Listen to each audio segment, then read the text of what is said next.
Құран менен ораза қияметтің күні пайғамбарымыз саллаллаху алейхи вассалам айтты, не істейді? Шапағат жасайды деді. Осы Рамазанда тек ас үй мен мәзір дайындау айына айналдырмай, рухани өсуге қалай уақыт таба аламыз? Рамазан айын толық кіммен өткізетініңізді Рамазан айының алдында дайындап сайлап алыңыз. Мақсат миллиондап беру емес, мақсат мыңдап та беру емес, мақсат шын пейіліңізбен көңіліңіздің жеткеніне қол созу. Бірінші сіз Алламен бірігіңіз.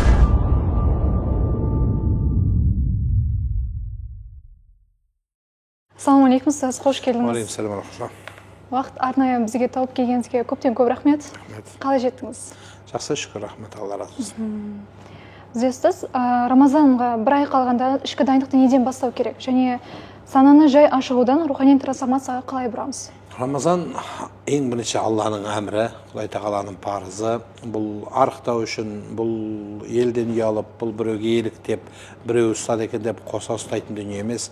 Бұл тікелей Алла тағаланың бұйрығы, парызы, аманат біздің мойнымызға жүктелген дүние. Енді Рамазанға дайындық неден болу керек? Жалпы өткен жылғы оразадан бері не өзгеріс таптыңыз? Не нәрсеге уәде беріп едіңіз? Я Алла, мынаны жасаймын деп өткен жылы уәде бергенбіз бәріміз. Соны көп ұмытып кетті. Енді ораза келгенде ғана есімізге түседі. Өзі үйде ет жоқ екені қонақ келгенде еске түседі дегендейін, тура Рамазан келген кезде тағысын тағы, мына каззап деп айтқандай, өтірікші дегендей, өтірікшінің ең жаманы уәдесін бере беріп, қайта бере беріп, орындамай бере беріп уәде берген адамды айтады. Яғни бір суайт дейді ғой қазақта. Тура осы сияқты суайттыққа өтпеу керек адам. Яғни өткен жылғы оразада не уәде бердіңіз, не нәрсеге өзгеріс табам дедіңіз, қанша сүре жаттайым дедіңіз, қандай бір жақсы жолға бет бұрам дедіңіз, соның барлығын бойыңызға жинастырып үлгердіңіз бе? Үлгермесеңіз, пайғамбарымыз Мұхаммад саллаллаху алейхи вассаламның сүннетіменен барик лана раджаба ва шабан, Аллах тағала осы ережеп пен шағбанды берекелді қыл деді. Берекелді қылудың сөздің ішіне барлығын тоғыстырып салатын болсақ, соның ішіне өзгеріс, ішкі дүниенің өзгерісі, сыртқы дүниенің өзгерісі. Керек десеңіз ораза ұстау, мына 3 күннен, 1 күннен, бірер күннен ораза ұстау, ережеп шағбанда. Одан кейін ережепте тазармасақ, шағбанда жүрегіміз тазармаса, Рамазан қалай бізді жәннетке кіргізбек? Сондықтан осы нәрселерге көбірек қарау керек шығар. Трансформация деген сөздің өзі адам баласы өзгеріс табу, өзгеріспен Рамазанға кіру.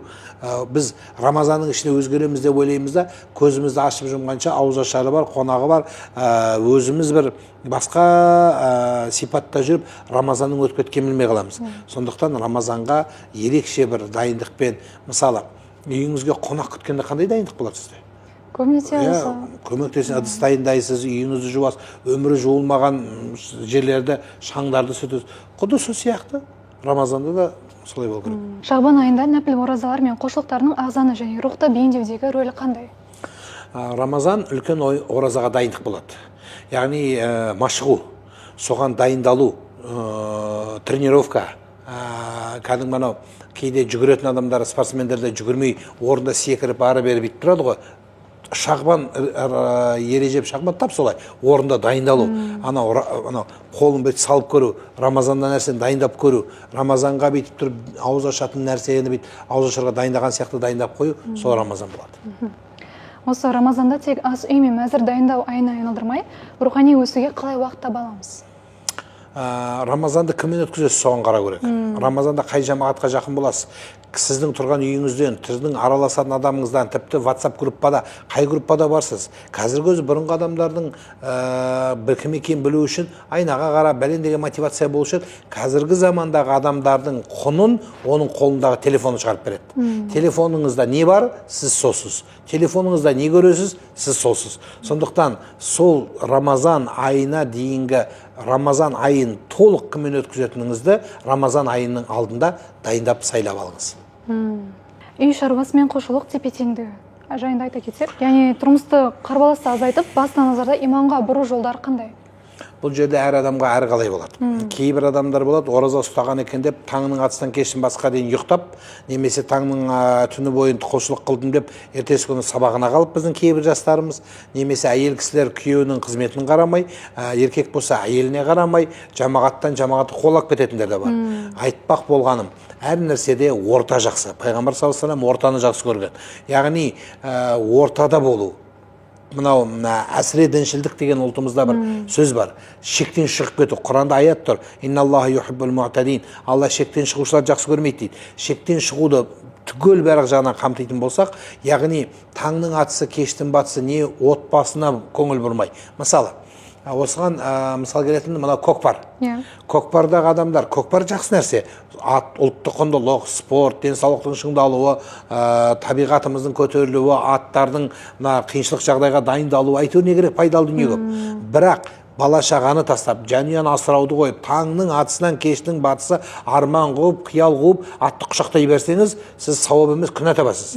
Ана елдің ішінде сөз бар, аттың ішінде жүрген атты безендеп, атпен айналысқан уақытқа Құдай сұрақ сұрамайды деп. Сұрақ сұрамайды деген сөз, аттың ішінде өле қал деген сөз емес, таңның атысын кештің батысы. Аттың да өзінің орнымен болу керек, әр нәрсе шегімен болу керек. Сондықтан да сіз Рамазан айын жақсы өткізу үшін барлығын уақытын реттеп алыңыз. Мына уақытта мына уақытқа дейін телефон көрем, мына уақытта мына уақытқа дейін ұстаздар тыңдаймын, мына уақытта мына уақытқа дейін тәрбиеде болам. Әйтеуір не керек? Бәлен жерде бәлен жасаймын, түгелен жерде түгелен жасаймын деген нәрсені сайлап алу керек. Тура осы моментте сұрағым келіп тұрғаны, отбасы мүшелерінің басын біріктіріп, үйде оразаның рухани атмосферасын қалай қалыптастыру керек? Бір дастархан басына немесе қалай айтса болады? Бірінші сіз Алламен бірігіңіз. Туған туыстармен біріккен жақсы ғой.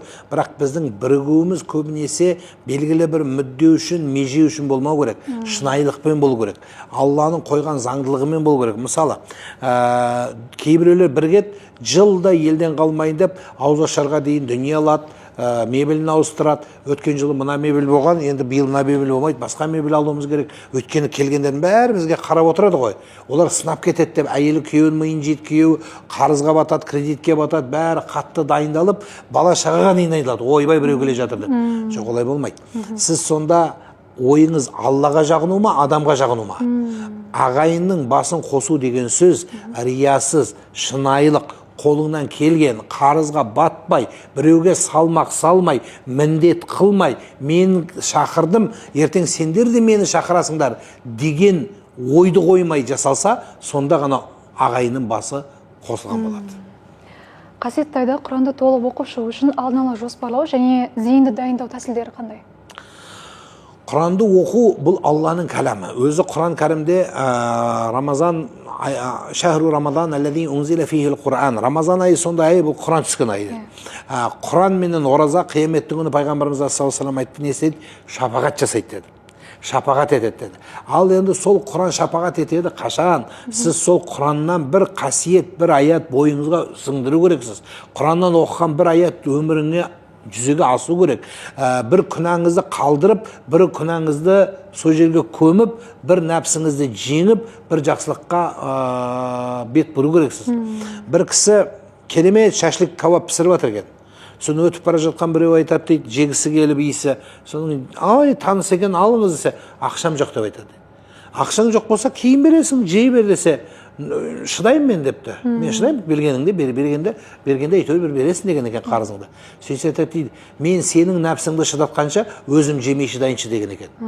Ораза нәпсіні тыю болатын болса, сондағы жаңағы біреудің дүниесін санамай, біреудің дүниесін таразыламай, өзінікін артық көрмей, біреуден өзін жоғары қоймай, ораза ұстау. Сол ораза ұстаған деген Құранның аятында сол нәрсені өміріне сіңіру, біреуге көрсету үшін емес, мен осынша сүре жаттадым, мен осынша сүре білемін, сен не білесің деген сияқты біреуді төмен қоймай, мүмкін біреуді көтерсеңіз, сонда ғана Құранның аяты сіңеді. Ал Құранның бір аяты сіңген адам, ол Құранды толық мойнына алады.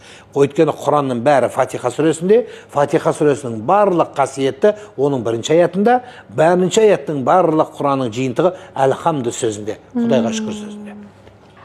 осы Рамазан айында садақа берудің басқа уақытта берілген садақадан айырмашылығы қандай ұстаз? Рамазан айы мейірімділіктің айы. Осыған қоса айтарым біздің барлық тыңдармандарға, мақсат миллиондап беру емес. Мақсат мыңдап та беру емес. Мақсат шын пейіліңізбен көңіліңіздің жеткеніне қол созу. Жас дегенің өспей ме, көкейің теспей ме дейді ғой ұлтымыз. Кезінде мен тұрған мынау шырша кішкентай ғана ағаш еді. Иә, тура сондай еді. Тура менің артымдағы мынау тұрған ғимарат жоқ еді. Енді қараңызшы 9 қабат ғимарат салынды. Сіздің арқаңызда, сіздің жомарттығыңыздың арқасында, ұлтымыздың кең пейілдігінің арқасында. Құрметті ағайын, мынау артымда тұрған ғимарат Нұр Мүбарак университетінің оқу корпусы. Бұйырса 10 мыңдаған бала оқитын оқу орын бұйырса аяқталады. Сіздің үлесіңіз болғанын біліңіз. Енді сәл өкініш болып қалмасын, неге аз беріп едім деп. Әлі де мүмкіншілік бар. Ниетіңіз қабыл болсын ағайын.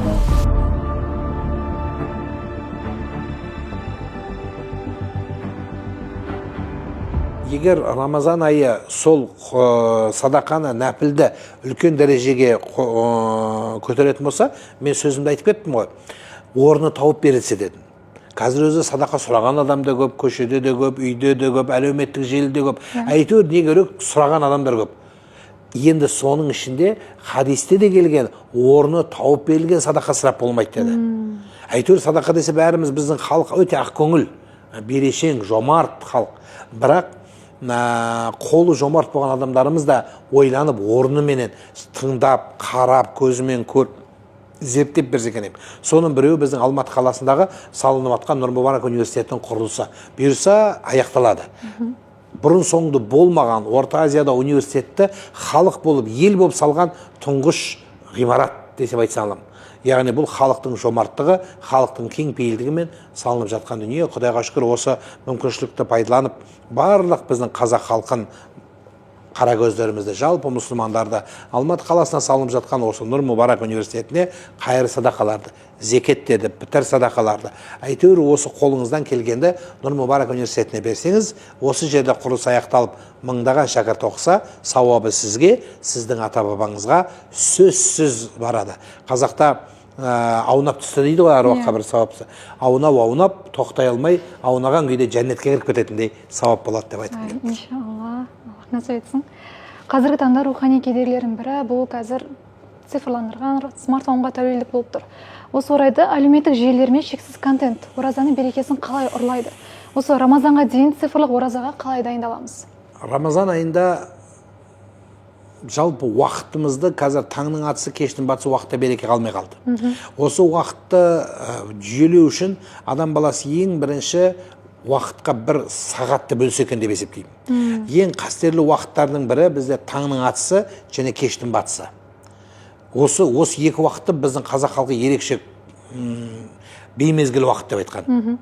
Беймезгіл уақытта балалар жатқызбаған, балаларын малға шығармаған, тура сол сияқты осы шақтарда біздің тыңдармандарымыз жалпы телефонның орнына бір жақсы нәрсе көрсе екен. Яки кем дегенде далаға шығып табиғатқа шықса, сол сәтте екен деп. Кейбір адамдарды көреміз, ауыз ашар аға дейін, яки ауыз ашып отырып та телефонды қойып отыратындар бар. Оның өзінде бір жақсы нәрсе тыңдаса мейлі. Мысалы, мен тыңдаса деп айтайды. Ал енді басқа бір нәрселер тыңдап отыруы, сәл кино көріп отыратындар бар, бір ұйқассыз. Әсіресе бала шаға отырады ол кезде.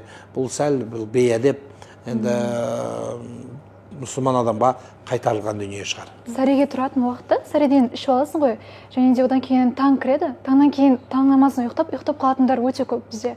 Ал бұл уақытта Аллах Тағала ұйықтағандар ұнатпайды деп жатады. Естіп қалған бар сондай. Сонда ол уақытта қандай істермен шұғылданған дұрыс? Тек Құран оқу ғана ма, зікір айту ғана, және басқадан не нәрсе істесек болады? Таң уақытысында Алла Тағала періштелердің келетін көптеп келіп ауысатын уақытысы.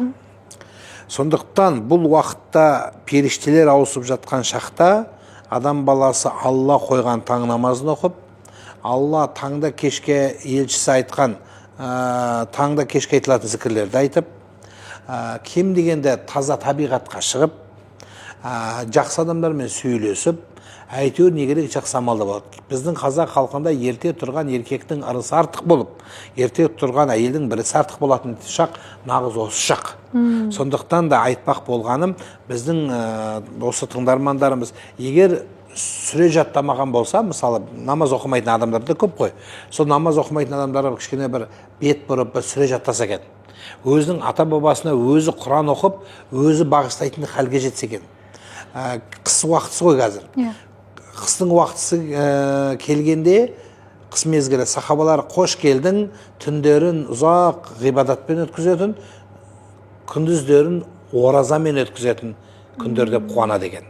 Өйткені ораза жасасаң, тез демде кеш батады, тез ауыз ашуға уақыт жақын болады.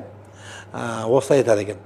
Яғни сәресі уақытысында, енді сәресі уақытысында бізде жақсы бағдарламаларды көрсе, яки болмаса мен өзім тікелей эфирге шығам, соны көрсе, меніңше жақсы нәрсе.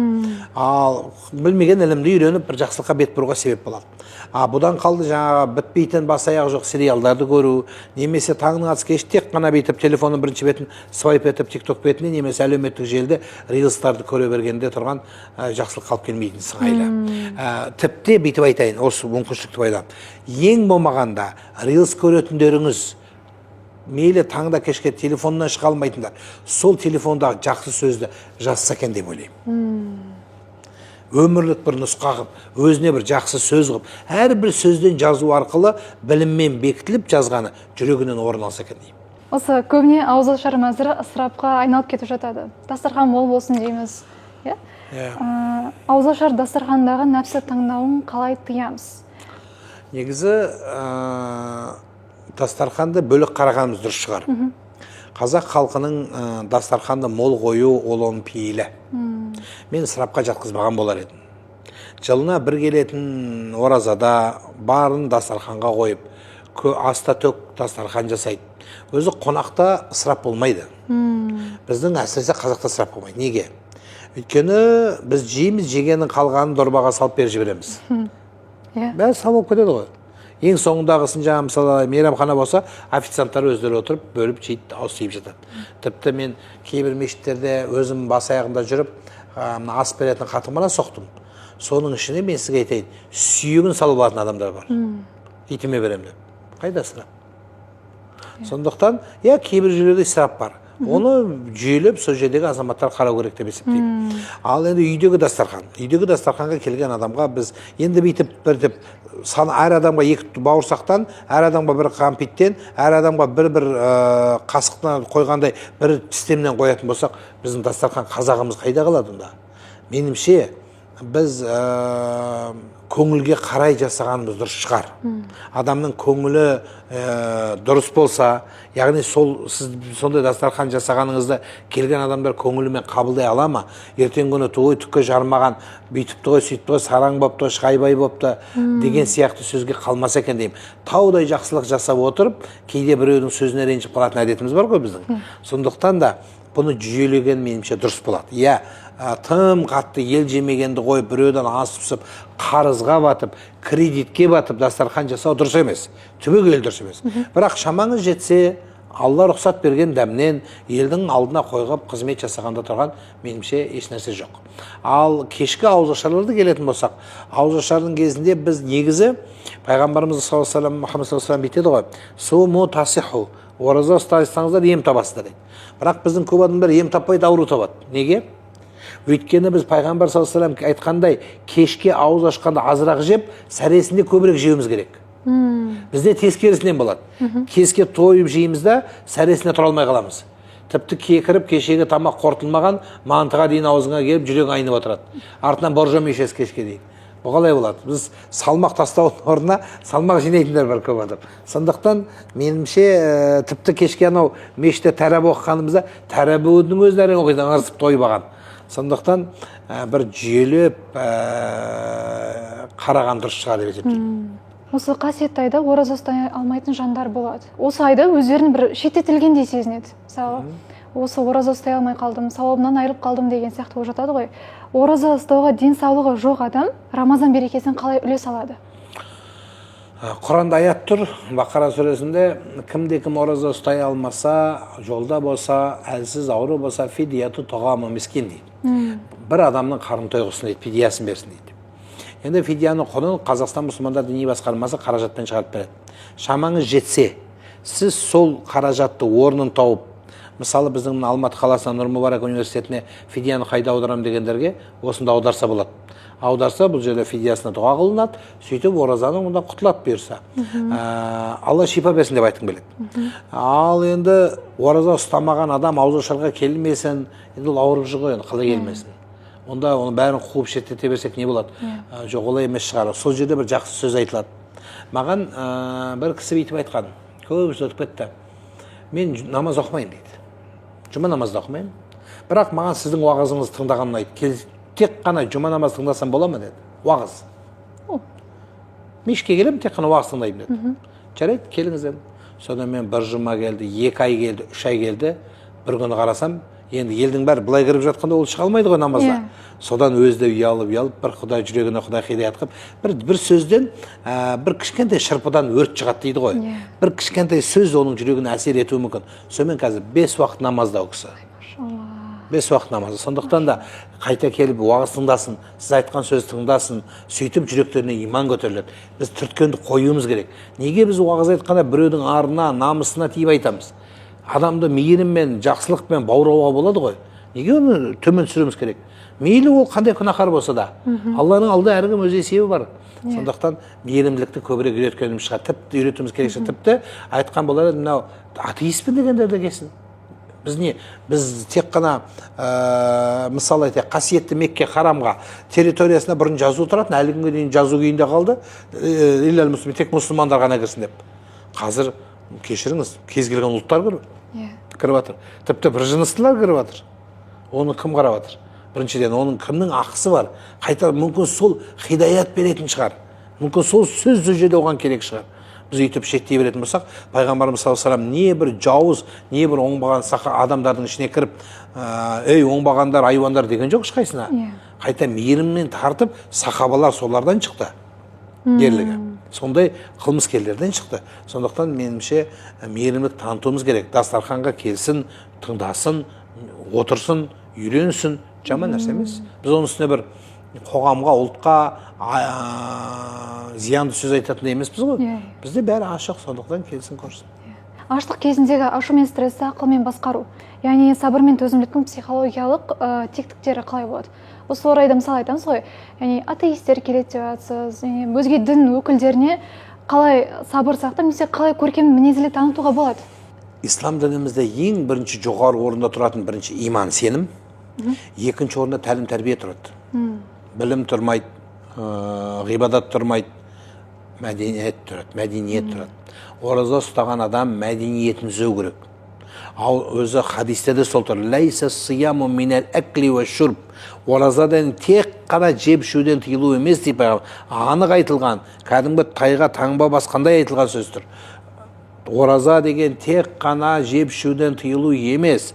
Иннама сиям, ақиқатында ол ораза артық сөздерден, күнә істерден, пайдасыз нәрселерден тыйылу. Өзге діні мұсылман емес адаммен салғыласпау. Мұсылман түгіл, мұсылман емеспен салғыласпау. Ал біз не істеп жатырмыз?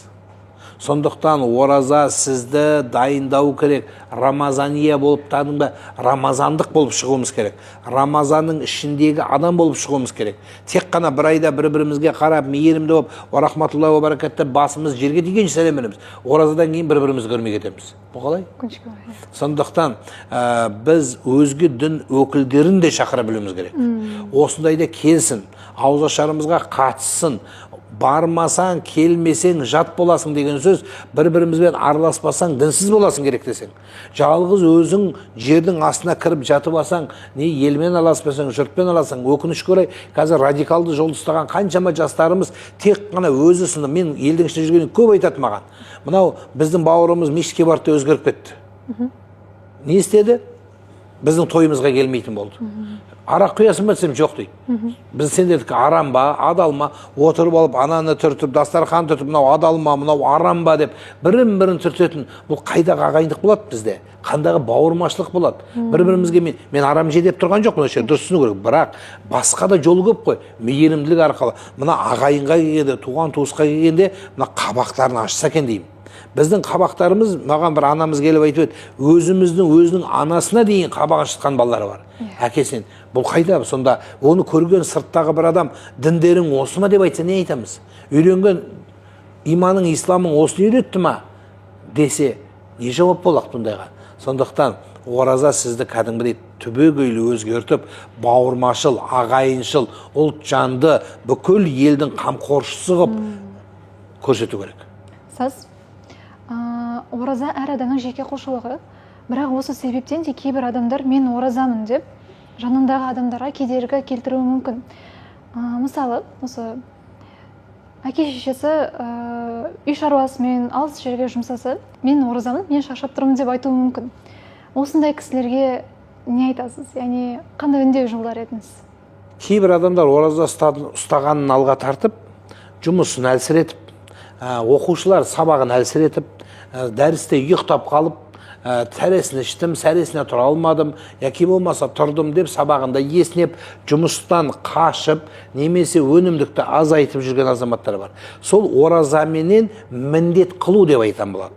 Ғибадат, ораза болсын, намаз болсын, әр адамның жеке өзінің Құдайменен жеке мәмілесі.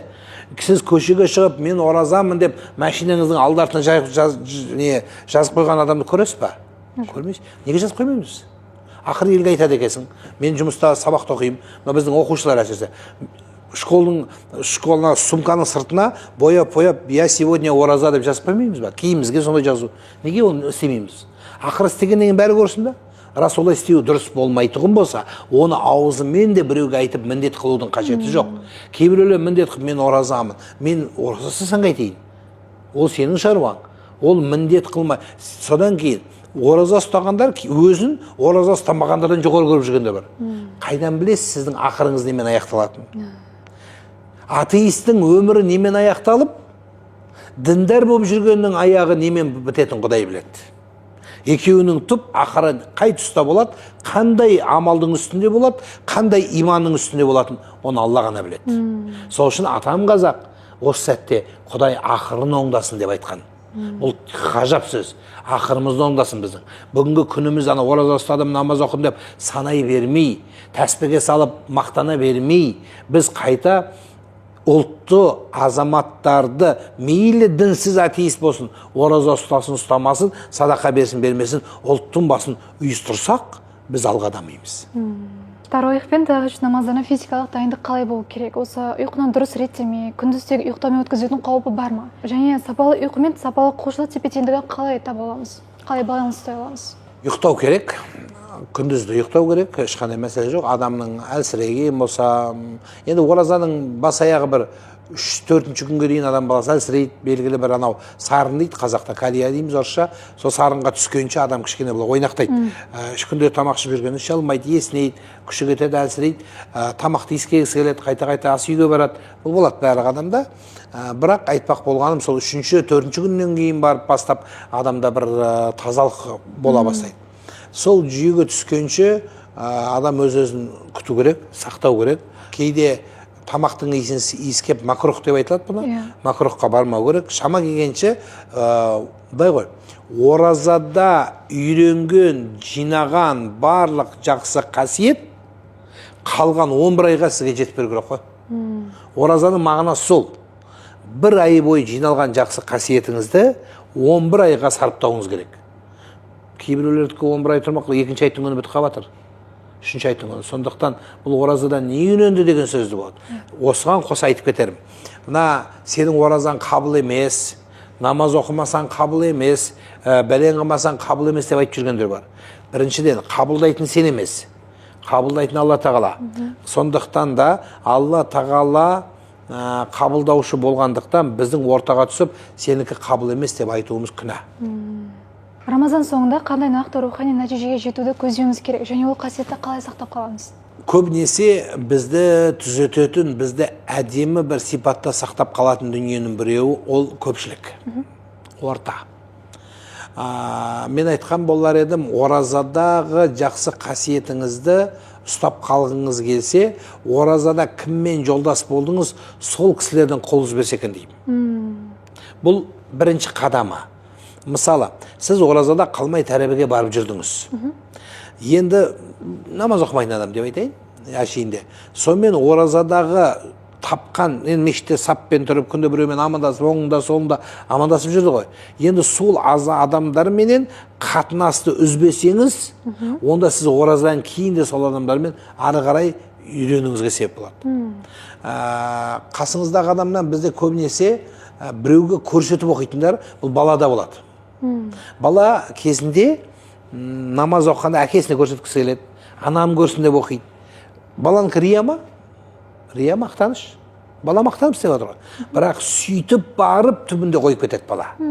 Сол арқылы кетіп кетеді да. Сондықтан біреу рия кезінде бір Бәhlul сынды ғалымға біреу келіп, бәленше мақтану үшін оқып жатыр, сізге көріну үшін ана қожа көрсін деп оқып жатыр деген кезде, ол айтты, ол оқып жатыр ғой, қалай оқыса да, сен мүлде оқымайсың деген екен да. Мәселе осында да. Сондықтан ол келе жатқан адам ғой, кейін бірте-бірте көш жүрегілі түзеледі. Сондықтан сіз бірте-бірте түзелесіз. Тек оразада үйренген дүниені өмірге сіңіріңіз. Одан кейін кейбір адамдар ораза кезінде ұстады, одан кейін арақ ішті дейтін бар. Енді қоя алмай жатыр. Сіз соған жәрдем берейік. Біз оны айыптап, ол адамды көмгенше, ол адамды сол жаманшылықтан алып шығуға атсалсайық та. Сен оразада осындай болды, ол имам болды, одан кейін имам болды деген бір сөз бар елдің ішінде. Соны абыройын төккеннен сіздің қай жамауыңыз жамалады? Бір қазақтың құнын түсіргеннен сіздің қай қасиетіңіз көтеріледі? Жоқ, қайта сіз соның белін буып, бекемденіп, тұғырының арға қарай алға басуын неге жетектемеске? Неге солай жасамасқа? Сондықтан да біз соған демеуші болайық. Мен қоя алмай жатырмын, мен ұстай алмай жатырмын, мен осы жолға түсе алмай жатырмын, сен түсіпсің деп оның бұлақ көрсін көзін аш дегендей белін бусаңыз, ол қатаяды. Ұстаз, осы Рамазан айында, қасиетті айында, яғни сенің әрбір істеген әрекеттерінің сауабы еселене түсетін ай. Және де ондай сауапты көп мол істерде әр адам үлгеріп қалғысы келеді, әрқайсысын бір істеп. Яғни бұл перфекционизм деп атаймыз ғой. Осыны мен бәріне үлгеруім керек деген қысымнан арылып, сапалы құлшылыққа, мейлі оның аз болса да көшудің маңызы. Сол туралы айта кетсеңіз. Дінімізде ең сауапты амалдар қайсысы десе, ол тұрақты болған амалдар деп айтылады. Тұрақты, үздіксіз. Соның біреуі, мысалы айтайық, 5 уақыт намаз алатын болсақ, 5 уақыт намаз тұрақты. Яғни біреу кетсе, екіншісі кіреді, екіншісі кетсе, үшіншісі кіреді, тұра береді, үзілмейді. Рамазан бір ай бойы сізді тұрақтылыққа үйретеді. Содан кейін сол тұрақтылыққа бүйтіп бір ойыншықтар болады, бүйтіп бұрап жібересің, айлана береді, юла дей ма? Тура сол сияқты. Сізді оталдырып, 11 айға тастай салады. Рамазанның қасиеті де осы. Сіз барлық сауапты бірдей аламауыңыз мүмкін Рамазанда. Мысалы бізде тізімдер көп, мынаны істесең сауап, мынаны істесең сауап, мынаны бәрін істеп, әйтеуір соның бәрін істесем деп елпіре жүгірген елміз біз. Жоқ, тұрақты. Өткен жылға бағдар қойыңыз, мынаны жасағам. Енді соны ұстап қалуым керек. Биыл мынаны қостым. Деп сол рет-реттікпен жасасақ, менімше жақсы болады. Одан кейін қандай да сауапты амал жасасаңыз, ең бірінші ниетке барып байланады бәрі. Сондықтан ішкі дүниеңіз, шынайылығыңыз және ешкімге көргеннен де, көрсеткеннен де сіз өзгермейтін болсаңыз, міне қасиет сол болады. Осы бабаларымыз Рамазанды қалай қарсы алған? Жарапазан айтудың тәрбиелік мәнімен бүгінгі көрінісі қандай? Мысалы, қазір айтып жатыр ғой. Жарапазан айтып келген кішкентай балдарға, яғни қайыршыланып келіп тұр деген сияқты сөздер көп тарап жатыр қазір. қазіргі күнде? Енді жарапазан біздің салтымызға кірген дүние, бабаларымыздан оразаға сәресіне ояту болған. Енді кейінірек сағаттар шықты, жарапазанның әйтеуір кешкілікке айтылатын болды. Негізі осы таңға айтылатын дүние еді. Кейін сөйтіп барып кешке айтылды, қазір ауызашардың уақытысында айтып жүр. Кейбір кезде күндізде айтып отқанын білеміз, балалардың жүгіріп жүріп. Енді балаларды қуанту шын мәнінде бір жақсы нәрсе. Ораза келді, Рамазан келді, Рамазан деп қуанып, бір үлкен қонақтың келе жатқандығынан бізге салынған сүйінші. Былайша айтқанда. Сүйінші сұрап келген адамға не береді? Сүйінші береді. Сондықтан сұрап келген адамның қолын бос қайтармаған дайын, балаларды қайта мынау жарапазанды айтқан кезде тек қана бір 4 ауыз жаттан сөзбен емес, менімше біздің аталарымыздан, аналарымыздан қалған Рамазанның кең көлемді сөздерін, тәрбиелік сөздерін, оның ішіне ата құрметі, ана қызметі, жардың құрметі, балаға деген, бауырға деген, отанға деген, ар намысқа деген, тіпті заң мен тәртіпті ұстауға деген құндылықтардың бәрі жырланса екен deyіп. Жарамазан тек қана 4 ауыз сөздің айтық бізді сізген жарамазан деп, тіпті оны қазір мына ұялы телефонға единицаға салып жібер деген сияқты, бұл оның құнын түсіру деп есептеймін. Сондықтан тәрбиелік мақсатта балаларымыз осы жарапазанға бір жақсы сөздерді аталары қосып берсе, аналары соны балаларымыз жаттап көше-көшеге айналып жүрсе, қараңыз қандай тілекпен аяқталады. Қабыл болсын оразаң ұстаған жан дейді. Қандай ғажап сөз. Мәселе соның текстінде болып тұр ғой осы. Сондықтан сол тілекті бір-бірімізге тілекші болайық деген сөз. Ниеттеріңіз қабыл болсын. Қасиетті Рамазан айына осы бір-ақ ғана ай қалды, жақындап келе жатыр. Яғни біздің көрермендерімізге не айтар едіңіз, не ұсынар едіңіз? Қонақ келгенде дайындалады, үлкен қонаққа. Тура сол сияқты дайындықтың ең үлкен дайындығы Рамазан кірердің алдында сауап еселені өз алдына. Рамазанға дейін мынау Алматы қаласынан Нұр Мүбарак университетіне баршамыз тағы да бір үндеу қосып, ниетімізді қосып, үлесімізді қосып, және бір аяқталуына себепші болсақ, Құдай қаласа, оқу ғимаратының міне қазақ халқының жомарттығының арқасына университет ғимараты аяқталу үстіне соны бірдеме бітірсек, бұйырса халқымыз, соның ішінде жастарымыз пайдаланса, бұйырса ұрпақтан ұрпаққа өтетін үлкен ұлағатты мирас дүние. Керемет ұстаз. Келгеніңізге көптен көп рахмет. Керемет құнды информациялар алдық. Алла разы болсын ұстаз. Құрметті көрермендер, осы біздің айтылған құнды ақпараттарымызды өзімізге керекті жерлерін жазып, достарымызға, жақын туыстарымызға бөлісуді ұмытпаймыз. Келесіде кездескенше аман сау болыңыздар. Ассаламу алейкум.